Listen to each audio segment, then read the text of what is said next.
thank you all for coming out. And I don't know how I can possibly follow up on an introduction like that, but I guess I just want to talk about how difficult it is it's appropriate, I think, to talk about preaching to the converted.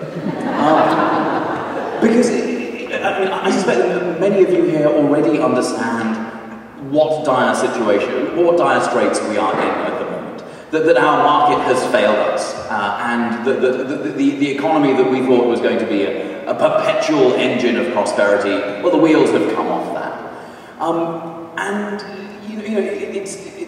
you don't have to take my word for it. Alan Greenspan famously was on TV saying, I have found a flaw in the system that I thought was working working very well for the past 40 years, and it troubles me greatly, said Alan Greenspan.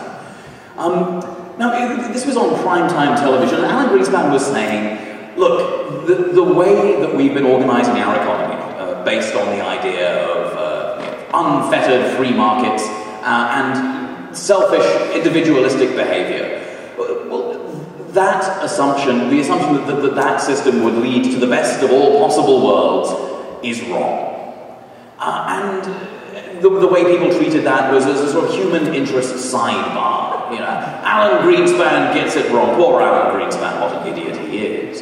And for the left, of course, there was no shortage of schadenfreude. It was nice to see Alan Greenspan eat crow. But the way that it was treated in the media was, Alan Greenspan gets it wrong, never mind. And that's really interesting.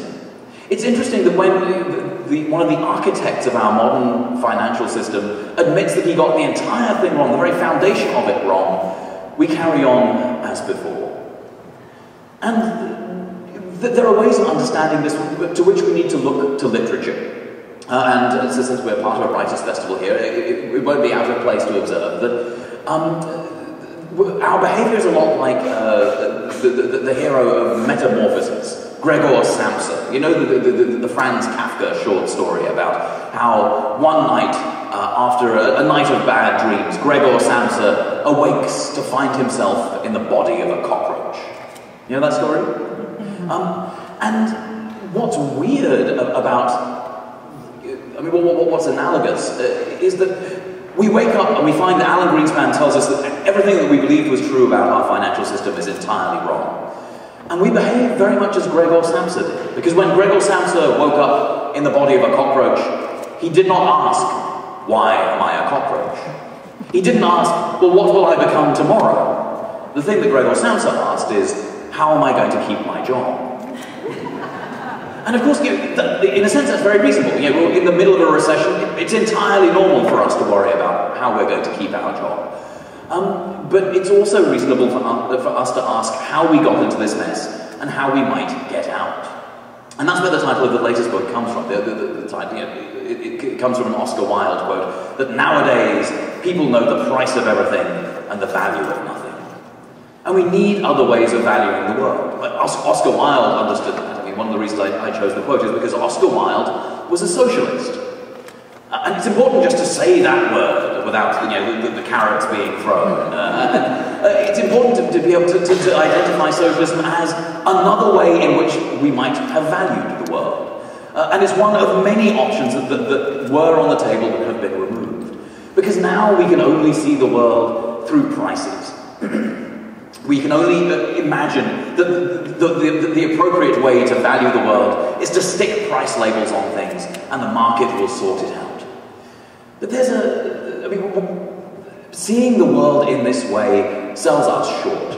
And in fact, we already know that seeing the world this way blinds us.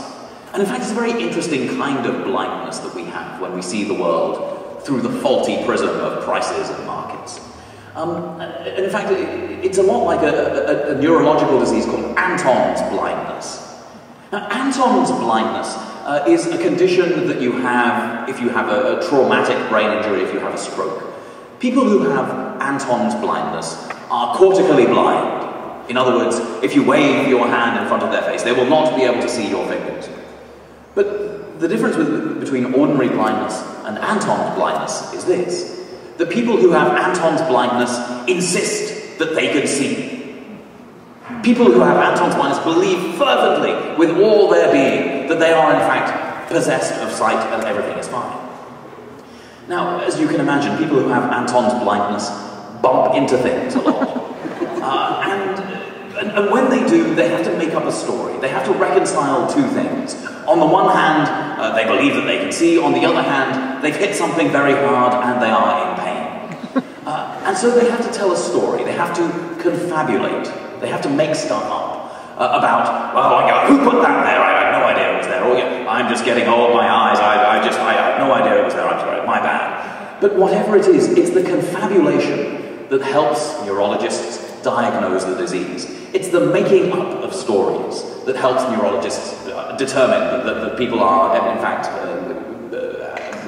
possessed of this Anton's blindness. And in many ways, we behave the same way when we try and imagine a world without prices and without markets. Because we know that there's something wrong. We see the massive effects of climate change. Already 300,000 people die every year as a result of climate change. We see the massive sort of environmental externalities. We see upticks in the level of hunger. We see, obviously, the sort of depression-sized event that we're living in. But we confabulate because we believe that the system of markets and prices is, at its heart, okay.